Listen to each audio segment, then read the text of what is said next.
আবার কোনো রকম বদনাম না হয়, সমাজে যাতে কোনো রকমের অসম্মানিত না হয়। এবার সবচেয়ে বড় অসম্মান তো মেয়ের বাবার সেখানে, যখন মেয়ের বাবা মেয়েকে এতগুলো জিনিস দিয়ে আরেক জায়গায় থাকতে পাঠাচ্ছে উপার্জনক্ষম একজন স্বামীর কাছে, যেখানে অনায়াসেই তার পক্ষে তার পরিবারের স্ত্রীর চাহিদা পূরণ করা, গয়নার হোক, শাড়ির হোক, সামাজিক এবং আর্থিক দুটো ক্ষমতাই সে রাখে। সামাজিকভাবে নিজের সম্মান হিসেবে সে যদি মনে করে ওয়াইফকে আমি একটা 40,000 টাকা দামে শাড়ি পরাবো, একজন প্রফেসর, একজন স্কুলে চাকরি করা, একজন ওয়ার্কিং পার্সন অনায়াসে আজকাল পারে এবং করছেও তারা।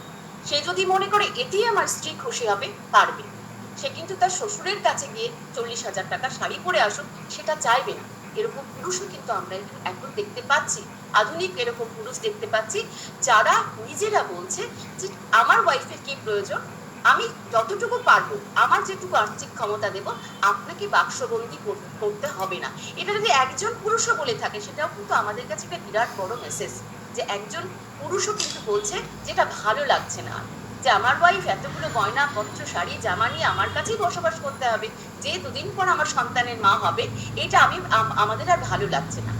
এই জায়গাটা আমি দেখি ওই মরুভূমির মধ্যে সামান্য জলের মতো। আরেকটি বিষয় যেটা, মেয়ের বাবাকে সবসময় আমরা দোষে সাব্যস্ত করি, সেখানে একটা সামাজিক অন্য চাপ থাকে। ধরা যাক মেয়ের বাবার দুটি মেয়ে, বড় মেয়েকে সে একটা 1 লাখ টাকার ডিমান্ড কার্ড দিয়েছে, মেজো মেয়ে কিন্তু কিছুতেই শুনবে না, যে বাবা তুমি আমাকে তার মানে ভালোবাসো, তুমি আমাকে কম ভালোবাসো, সেই জন্য তুমি দিদিকে দিয়েছো 1 লাখ টাকার কার্ড, কিন্তু তুমি আমাকে 40,000 টাকার কার্ড দিচ্ছ।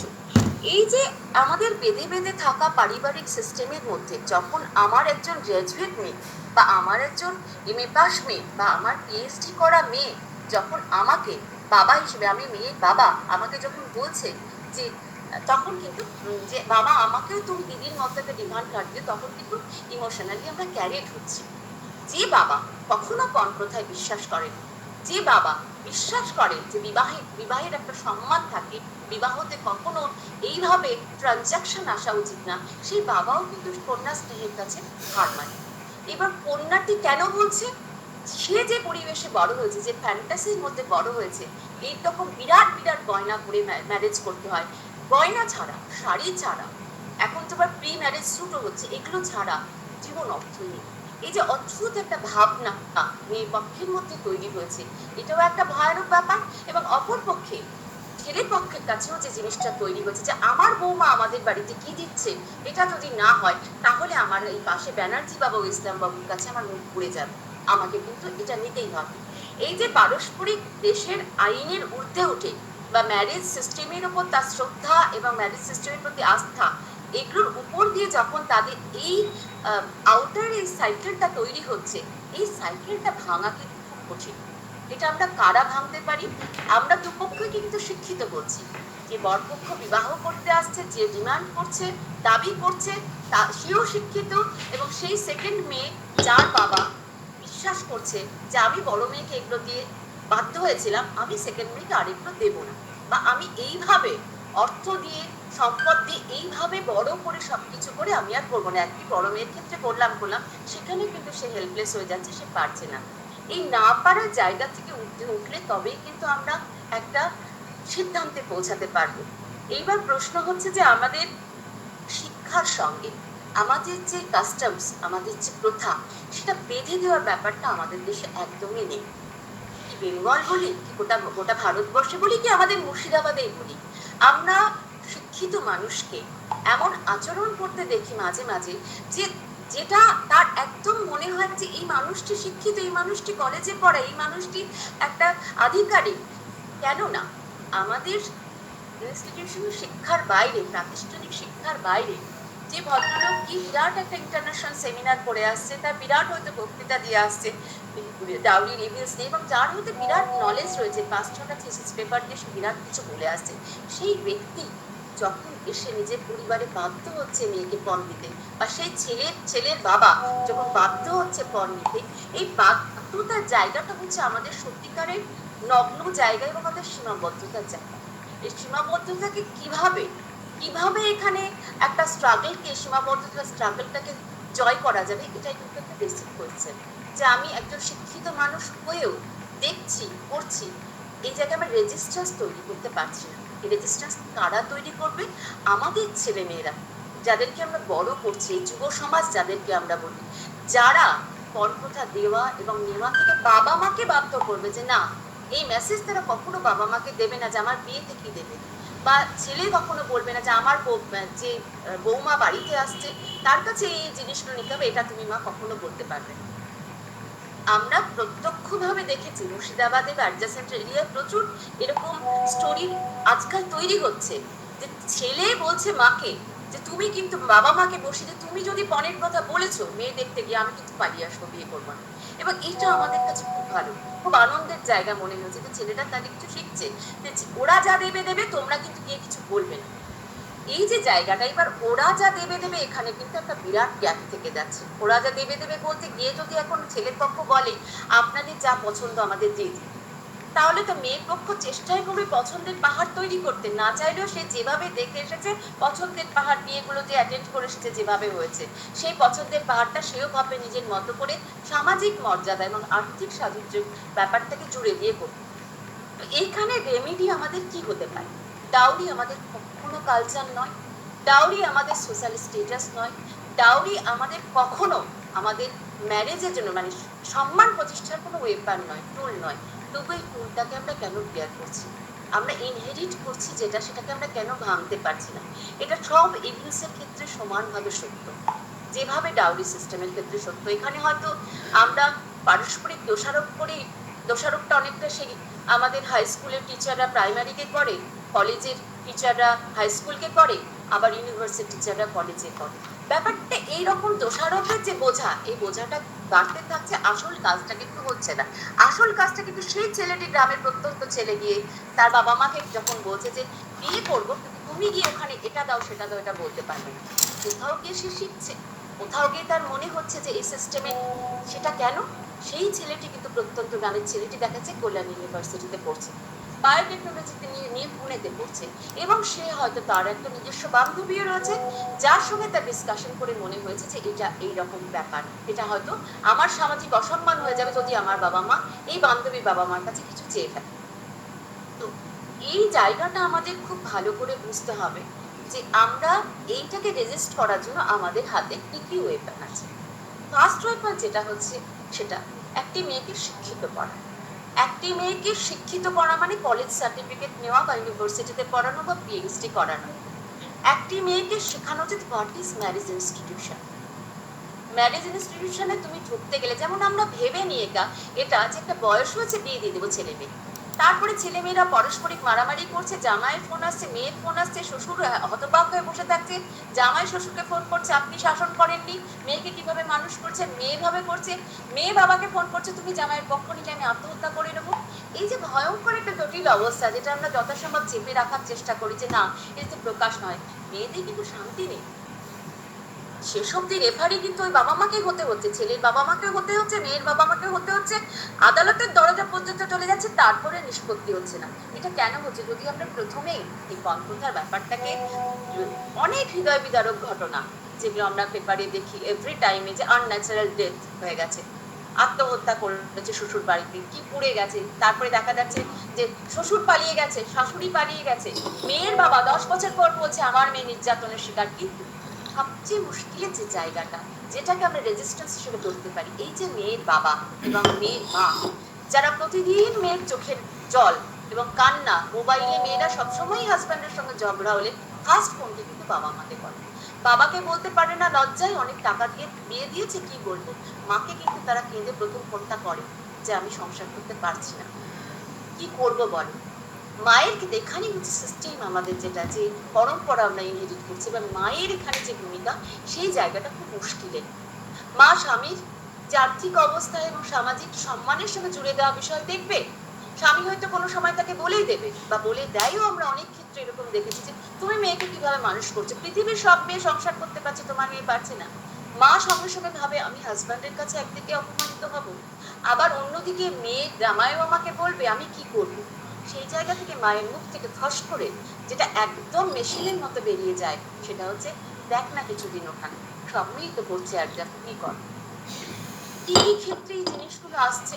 আমরা দেখছি যে অত্যন্ত পয়সা নিয়ে, প্রচুর টাকা পয়সা সেভিংস নিয়ে যে ছেলেগুলি বিয়ে করছে, তার আমরা একটা পরিসংখ্যানও একসময় তৈরি করেছিলাম কিছু গ্রামে গঞ্জে, রুরাল এরিয়াগুলো থেকে কিছু ব্লকে গিয়ে।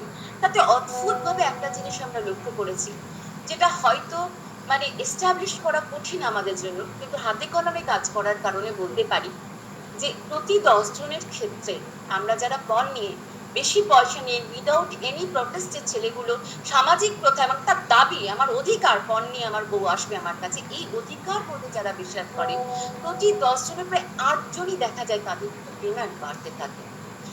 এই কি যেন একটা নিনজা বলে বাইক, আমাদের কাছে এরকম একটা অভিজ্ঞতা আছে। নিনজা বাইক, তার যে কত দাম তার বোধহয় ঠিক নেই। তার বক্তব্য, ওয়াইফকে সে বলছে, তোমার বাবা যদি আমাকে নিনজা বাইক না দেয় তাহলে আমি বদমাইশি করবো। তার বদমাইশিটা কি শুনুন, খুব বাজে লাগে। আমরা তো সবাই শিক্ষক, খুবই খারাপ লাগে শুনতে যে তারা হয়তো সে দেখা যাবে কলেজের অধ্যাপক, কিংবা হয়তো সে দেখা যাবে স্কুলেই পড়ায়। তার দাবি হচ্ছে সে যদি তার শ্বশুর বাড়ির কাছ থেকে নিনজা না পায়, সে পাশের ঘরে সে কি গল্প করবে অন্য মেয়ের সঙ্গে, এবং সেই গল্পে তার স্ত্রী তাকে কিছু বলতে পারবে। এবং তারপরে সে স্ত্রীর সঙ্গে আর্গুমেন্ট করছে এই বলে যে তোমার বাবা তো নিনজা দিতে পারে, তো আমি কথা বলবো। তো কিভাবে ব্ল্যাকমেইলিং এর শিকার হচ্ছে সেই বাবা, সেই বাবার কথা ভাবলেই চোখ ফেটে জল আসে। যে বাবা নিজের সম্পত্তির উপার্জনের এতটা অংশ দিয়ে মেয়েকে বিয়ে দিল, তারপরে কিন্তু তার আরো দুটো মেয়ে হয়তো আছে, বাড়িতে একটা মেয়ে আছে, প্লাস বাড়িতে একটা ছেলে আছে, তাকেও চাকরির জন্য বা আজকাল উচ্চ শিক্ষার জন্য একটা পয়সার প্রয়োজন, সেটাও তাকে রাখতে হচ্ছে। মেয়ে বেকার থাকলে বিয়ে দিলে চলবে, ছেলে বেকার থাকলে তো চলবে না, এই তো আমাদের কনসেপ্ট। তো সেই জায়গায় হয়তো সেও ছেলের জন্য কিছু টাকা সরিয়ে রেখেছে, সেই পরিস্থিতিতে তার ক্ষমতা নেই দেওয়া, কিন্তু জামাই বদমাইশি করছে, জামাইয়ের বদমাইশি আটকানোর জন্য তাকে এটা করতে হবে। তো এই যে শুরু, যে পণ প্রথা দিয়ে শুরু, যে দাম্পত্য, যে প্রতিষ্ঠান, যে এত বড় প্রতিষ্ঠান যাকে নিয়ে আমরা সারা বিশ্বে গর্ব করি, যে পরিবার, যে বিবাহ ব্যবস্থা আমাদের ভারতীয়দের একান্ত গর্ব এবং খুব বৃহৎ মহৎ একটা সম্পর্ক তো রক্ষা করার জায়গা, যেখানে সারা পৃথিবীতে মানুষ ফিরে আসছে আবার রেজিস্ট্রি ম্যারেজে আমাদেরকে দেখে, যে ওপেন ম্যারেজের যে এই যে সিস্টেম, এইভাবে ছাদনা তোলায় বিয়ে করা বা কবুল বলে বিয়ে করা, বা যে পদ্ধতিতে আমরা বিয়ে করছি বা চার্চে গিয়ে, এইটা অনেক স্যাক্রেড, কারণ এটার মধ্যে অনেক পরম্পরা রয়েছে, নিজেদের একটা জোর রয়েছে যে পরিবার এভাবে চলে, পরিবারে আমাদের পারস্পরিক বন্ধন এত দৃঢ়, আমরা এতে বিশ্বাস করি। এই যে ভারতীয় সিস্টেমের প্রতি আমাদের যে ব্যবস্থার প্রতি, সামাজিক ব্যবস্থার প্রতি আমাদের গৌরব, যে মহিমা, সেটা কিভাবে মার খাচ্ছে সামান্য এই ভুলটা করার জন্য। যে আমরা প্রথমে যদি রুখে দিতে পারতাম, তাহলে হয়তো হাজব্যান্ড ওয়াইফের যে ইকুয়েশন, চাওয়া পাওয়া, গিভ অ্যান্ড টেক পলিসির যে বিষয়টা, সেই জায়গায় কোথাও কি আমরা একটা তরজে তো করা রাখতে পারতাম। একজন মেয়ের বাবা যদি শক্ত হয়ে বলতে পারে একবার যে আমি মেয়ের বিয়ে দেব, বলতে পারছে, বিশ্বাস করুন বলতে পারছে। আমি জঙ্গিপুরেরই একজন অধ্যাপকের উদাহরণ দিতে পারি, যার মেয়ে বায়োকেমিস্ট্রি নিয়ে পড়াশোনা করে গুনে ধরেছে, তিনি নিজে প্রাউড, মানে গর্বিত হয়ে বলছেন যে আমি দেবো না, আমার মেয়ের বিয়ে, চাকরি করাতে, রিসার্চ করাতে প্রচুর পয়সা খরচ করছে, এখন অনেক টাকা ইনকাম করছে, আমি দেবো না বিয়ে। আর মেয়েকেও বলেছে বিয়ের জন্য টাকা জমাবে না। তোকে যদি, তোকে দেখে, you are a human being, তোকে দেখে যদি মনে হয় যে মেয়েটির সঙ্গে আমি বিবাহ করে সংসার করতে পারবো এবং ভবিষ্যৎ প্রজন্মের একটা ইন্টেলিজেন্ট বাচ্চা সন্তান জন্ম দিতে পারবো, সেই ছেলেকে তুই বিয়ে করবি। তো এইটাও কিন্তু খুব আশার ব্যাপার, যে কোথাও গিয়ে একজন বাবা হোক, কোথাও গিয়ে একজন ছেলে হোক, কোথাও গিয়ে একজন মেয়েও না করার সাহস করছে। এইটাকে আমাদের ভুলে দিতে হবে সমাজে, এই বীজটাকে আমাদের গেঁথে দিতে হবে। এই কাজটা কারা করতে পারে? আমরা শিক্ষকরা করতে পারি। একটা প্রাইমারি স্কুলের শিক্ষক করতে পারে, একটা হাই স্কুলের শিক্ষক করতে পারে, এবং একটা কলেজের শিক্ষক, একটা বিশ্ববিদ্যালয়ের শিক্ষক করতে পারে। আমাদের দায়িত্ব তো প্রচুর। তো সেই জায়গাটা গেঁথে দেওয়ার যদি আমরা পণ নিয়ে নিই, যে আমি বাচ্চাকে এইভাবে শিক্ষিত করবো যে সে পণ না দিয়ে, কি মেয়ে যদি বলে আমি বিয়ে করবো না, তাহলে কি করে? মেয়ের বাবা যদি রাজি হয়ে যায়, না ঠিক আছে আমি পণ দিয়ে বিয়ে করবো না, কিন্তু এই প্রেশারটা নেওয়ার ক্ষমতা, যে আমার মেয়ে 40 পেরিয়ে যাবে, 45 পেরিয়ে যাবে, তখন তো আমার মেয়ে বিয়ে হবে না, সারা জীবন চোখের সামনে মেয়েকে এভাবে দেবো, এই যে ফিয়ার, এই যে আতঙ্ক, তার জন্য মেয়েকে আমরা আগুনে ঠেলে দিচ্ছি। তার মানে কি, মোস্ট অফ দ্য দাম্পত্য যেখানে আমরা দেখছি যে on the basis of dowry system, সেই জায়গায় প্রতি 10-এ আমরা দেখছি 8 জনের মধ্যে পাওয়ার, শ্বশুর বাড়িটাকে একটা সোর্স অফ গেটওয়ে ভাবার, যেখান থেকে আমি অর্থ আদায় করতে পারি ছলে গলে কৌশলে, সেই জায়গাটা কিন্তু ভয়ানক। এবং এই যে ব্ল্যাকমেইলিং এর যে প্রসেস, মেয়েদের পক্ষে সবকিছু মানা সম্ভব, আমরা সবাই জানি, কিন্তু তার হাজব্যান্ডকে অন্য কোনো মেয়ের সঙ্গে শেয়ার করা বা সে তার সামনে দাঁড়িয়ে আরেকটি মহিলার সঙ্গে কথা বলবে, এটা তার জীবনের ক্ষেত্রে সবচেয়ে বড় সমস্যা এবং সবচেয়ে বড় ডিফিট। এই যে হার মেনে যাওয়া, আমাদের সবচেয়ে বড় সমস্যা কি যে আমরা হার মেনে যাই নিজের কাছে। তো এই যে একটা ওয়াইফের, এই যে একটা মাদারের হার মেনে যাওয়া যে আমার বাবার, এবং তারপরে বাবাকে বলা বা মাকে বলা টাকাটা দিয়ে দাও, না হলে তো আর সংসার করতে পারবো না, আমার বাচ্চা আছে। তো এই যে এই গন্ডগোল, যে পণ প্রথা থেকে শুরু করে বিয়ে, সেখান থেকে ঝামেলা, বাচ্চা দেখছে, বড় হচ্ছে, বাবা মায়ের ঝগড়ার মধ্যে দিয়ে দেখুন কনসিকুয়েন্সটা কত দূর টানতে টানতে আমরা নিয়ে যাচ্ছি। একটা জায়গায় না পড়তে পারলে কি হতো, আমার মেয়ের সেই বিয়েটা ভেঙে যেত। তারপরে মেবি এই রিস্কটা হয়তো কঠিন নেওয়া, তবু হয়তো সে মেয়ে আনরাইট থেকে যেত। এরকম উদাহরণও আমাদের বহরমপুরের কাছে আমরা দেখেছি যে বাবা বা দুজনেই গভর্নমেন্ট অফিসিয়াল, তারা মেয়ে আমার খুব ভালো চেহারা, আমাদের প্রচুর অর্থ আছে, কিন্তু আমরা মেয়েকে কেন দেবো বিয়ে, আমরা পয়সা দিয়ে বিয়ে দেবো না। আমরা প্রত্যক্ষ উদাহরণ দেখছি। কিন্তু সে মেয়ে এখনো, তার 44 ইয়ার্স ওল্ড হয়ে গেছে, বাবা মার যথেষ্ট বয়স হয়ে গেছে, রিটায়ার করে গেছে, সেই মেয়ে বিয়ে হয়। এই এক্সাম্পল দেখে পাশের বাড়ির প্রতিবেশীর যে মেয়েটি হয়তো টুকু, তার কি হলো, তার হয়তো 18তে বিয়ে দিল বাবা মা। এই যে ইনসিকিউরিটিস থেকে যে এই ধারণাটা চলে আসে যে ওর বয়স 42 হয়ে গেছে, অশোকদার মেয়ের বিয়ে হয়নি, ভাই আমি লেট করবো, আমি ভালো পত্র পেলে এখনই দিয়ে দেবো, দরকার হলে আমি রেজিস্ট্রি করে নেবো। এই যে ভয়ানক ভয়ানক জায়গাগুলো, পদক্ষেপগুলো আমাদের হয়ে যাচ্ছে, সেইখান থেকে কিন্তু সমস্যা যেটা তৈরি হচ্ছে তার লং লাস্টিং ইফেক্ট থাকছে। আমরা প্রত্যেকে জানি শিক্ষিত মানুষ হিসেবে যে বাবা মায়ের ঝগড়া বা কথা কাটাকাটি একটা সন্তানকে কত মারাত্মকভাবে মেন্টাল হেলথকে ক্ষতিগ্রস্ত করে। শুধু তা নয়, একজন মায়েরও মেন্টাল হেলথ কতখানি ক্ষতিগ্রস্ত হয়, কি কারণে হয়। একজন মা যে চাকরি করে না, বাড়িতে থাকে, কজন মহিলা চাকরি করে আমরা তো পরিসংখ্যান জানি। তো এই যে বাড়িতে থাকে, হাজব্যান্ডের তো বন্ধুদের সঙ্গে গল্প করার জায়গা রয়েছে, কলেজ, তার অফিস, তার বিভিন্ন জায়গায় যাওয়ার জায়গা রয়েছে, সে কিন্তু বেরিয়ে যাচ্ছে, কিন্তু মেন্টাল হেলথ সবচেয়ে খারাপ হচ্ছে মা এবং বাচ্চা। এই জায়গাটা আমরা যদি সত্যি চাই যে আমরা একটা জাস্ট সোসাইটি চাই, এমন একটা সোসাইটি চাই যেখানে হেলদি মাদার, একটা হেলদি চাইল্ডকে খুব বড় করে সুন্দর করে এই সমাজের জন্য উপযুক্ত নাগরিক হিসেবে যে দেশের আইন মেনে চলবে এবং যে বিশ্বাস করবে যে পরিবার ব্যবস্থায় আমাদের সবচেয়ে বড় গৌরব, তাকে কিন্তু আমরা ওইভাবে তৈরি করতে যদি চাই, তাহলে আমাদের বেশ কিছু জিনিস আমাদের ছাড়তে হবে। আমাদের বেশ কিছু প্র্যাকটিস, বেশ কিছু অভ্যাস, বেশ কিছু হাততালি নেওয়া কিন্তু ছাড়তে হবে। পরিবারে বিশাল বড় করে বিয়ে দিয়ে আমরা বিশাল বড় ইভেন্ট ম্যানেজমেন্ট করে লক্ষ লক্ষ কোটি কোটি টাকা জলের মতো ফুল ফুল কিনে ব্যয় করে দিচ্ছি, আমরা একবারও ভাবছি না। এবং সেটা যারা করছে, যাদের কর্পোরেট লোকজন করছে, তাই দেখে আমাদের গভর্নমেন্ট অফিসিয়ালসরা, অধ্যাপকরা, টিচাররাও করছে। আমি তো খুব আশ্চর্য, আজকে এই প্রসঙ্গে ভুলেই ফেলছি, রেফারেন্সে চলে আসছে কথাটা, যে অধিকাংশ জায়গায় আজকাল যখন আমরা মানে মেডিকেল কলেজগুলোতে যাই, তো আতঙ্ক হয়ে যায়। অধিকাংশ ছেলেদের মেয়েদের দেখি তারা হেডমাস্টারের ছেলে, অধ্যাপকের ছেলে। আমি তো আতঙ্কিত হয়ে বেরিয়ে আসি, কোটি টাকা দেওয়ার, কোটি টাকা দিয়ে ছেলে মেয়েকে ভর্তি করার সাহস কি করে আমরা পাচ্ছি।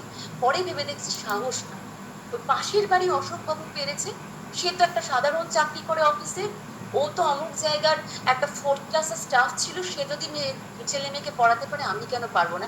এই যে অদ্ভুত অসম এবং আনহেলদি প্রতিযোগিতায় আমরা থেকে শিক্ষিত মানুষরা নিজেদেরকে সরাতে পারছি না। এই ফ্যাশনের বাইরে আমাদের নিজেদেরকে সরাতে হবে এবং আমাদের ছাত্রছাত্রীকে, যারা আমরা প্রকৃত শিক্ষিত, প্রকৃত সিটিজেন করে তুলতে চাই একটা জাস্ট সোসাইটির জন্য, সেই সব মানে ইকুয়াল সোসাইটির জন্য যারা আমরা গড়ে তুলতে চাই, তাদের কিন্তু আমাদের প্রাথমিক দায়িত্ব এই ফ্যাশন থেকে সরানো। এই যে প্রচুর গয়না দিয়ে বিয়ে হলো, এই যে ইভেন্ট ম্যানেজারদের বিয়ে হচ্ছে কোটি কোটি টাকা দিয়ে, এই যে এটা ফ্যাশন, একটা ওয়েস্টেজ। তার হয়তো কোটি টাকা আছে, তার কোটি টাকা থেকে লক্ষ টাকা চলে গেলে চলে যাবে। একজন গভর্নমেন্ট অফিসে, একজন অধ্যাপক, একজন টিচারের ইনকাম কত, জীবন ভোর কেটে যায়, কোটি টাকার মুখ দেখা যায় না, অথচ আমরা লোন করে ছেলে মেয়ে পড়াচ্ছি। তো আমাদের ঠিক ডাউরি সিস্টেম তো তাই, এই ফ্যাশনের মধ্যে পড়ে আমরা নিজেদের আর্থিক এবং নিজেদের তো ক্ষতি করছি। সামান্য ঠুনকো একটা সম্মান, যেটা মেয়েকে পণ না দিয়ে বরং প্রতিষ্ঠা করা যায়, সেটা আমরা পণ দিয়ে প্রতিষ্ঠা করছি এবং একটা জেনারেশনকে নষ্ট করে দিচ্ছি। তো সেই জায়গাটা আমাদের মনে হয় খুব বেশি সতর্ক হওয়া দরকার। 8:30 বেজে গেছে, আমি আর দীর্ঘ করব না, আপনাদের বিরক্ত করবো না, কারণ এই ওয়েবিনার সহ্য করা খুব কঠিন হয়ে যায়। আমি শুধু চারটে কথা বলে কনক্লুড করতে চাই। আমরা সবাই জানি সিস্টেম আছে, ডালসা আছে, যেখানে মেয়েরা ফ্রিতে পর্যন্ত কেসও করতে পারে, এবং আমরা এখনো বিশ্বাস করি ভালো মেয়েরা থানায় যায় না। এই যে কনসেপ্টগুলো, যে মিথ আমরা প্রচার করি, এই মিথগুলো প্রচার করার ক্ষেত্রে ভাঙতে যদি পারি আমরাই পারবো, আমরা শিক্ষকরাই পারবো। বোমা গুলি বন্দুকের চেয়ে একজন শিক্ষকের শিক্ষা প্রচন্ড শক্তিশালী, আমরা সকলেই জানি। তো আমাদের এই বেসিক জায়গাটা ছেলে মেয়েদের কাছে খুব স্পষ্ট করা দরকার যে পর্ন হচ্ছে একটা ফ্যাশন। এই ফ্যাশনটাকে যত তাড়াতাড়ি সম্ভব, তুমি তোমার ইভিল শুধু নয়, এটা হচ্ছে একটা রানিং ফ্যাশন, যেটাকে আমরা ইনহেরিট করছি এবং এগিয়ে নিয়ে যাচ্ছি, নিজের গৌরব বাড়াচ্ছে। এটা গৌরব না, ওটা আমাদের লজ্জা, ওটা আমাদের অপমান। একজন হাজব্যান্ড ওয়াইফের সম্পর্ক, যে পরিবার ব্যবস্থা বিশ্বের সেরা ব্যবস্থা, যার উপর দাঁড়িয়ে আমরা গর্ব করি, দুটো সম্পর্ক, দুটো মানুষ ব্লাড রিলেশনের নয়, দুটো জায়গা থেকে সে কিভাবে তারা টিকে থেকে একটা ইন্টেলিজেন্ট সন্তান, একটা ভালো সিটিজেন তৈরি করার জন্য দুটো মানুষ দুজনের ইচ্ছা পছন্দ চাহিদাকে মেরে এক জায়গায় রয়েছে একটা সুসন্তানকে মানুষ করার জন্য। জাস্ট এই জায়গাটা, এবং সেই সুসন্তানকে একটা সুশিক্ষকের হাতে দেওয়া, যেখান থেকে আমরা এইরকম একটা একটা করে পিলার তৈরি করতে পারি, যে পিলার আমাদের সংবিধান, আমাদের নিয়ম, আমাদের ল অ্যান্ড অর্ডার সমস্ত কিছুকে একদম সমানভাবে প্রতিষ্ঠা। 100 জনে যদি আমাদের 5টাও পারি আমরা, সেটাও কি আমাদের কম অ্যাচিভমেন্ট? তো সেইটাই আমাদের আজকে সবচেয়ে বড় ওথ হওয়া দরকার, যে আমরা এমন একটা সোসাইটি তৈরি করব যেখানে আমরা ডিমান্ড করব না ডাউরি, আমরা সাপোর্ট করব না ডাউরি, আমরা চুপ থাকবো না ডাউরি। আমরা কোথাও না কোথাও গিয়ে আমরা সেই মাকে হোক, সেই বাবাকে হোক, যে দম্পতি হোক, কোথাও না গিয়ে আমরা সাইলেন্ট একটা মেসেজ, হুইসপারিং একটা মেসেজ দেবো। এটা আমাদের একটা প্রতিজ্ঞা থাকবে আজকের জন্য। সকলকে নমস্কার, সকলে ভালো থাকবে।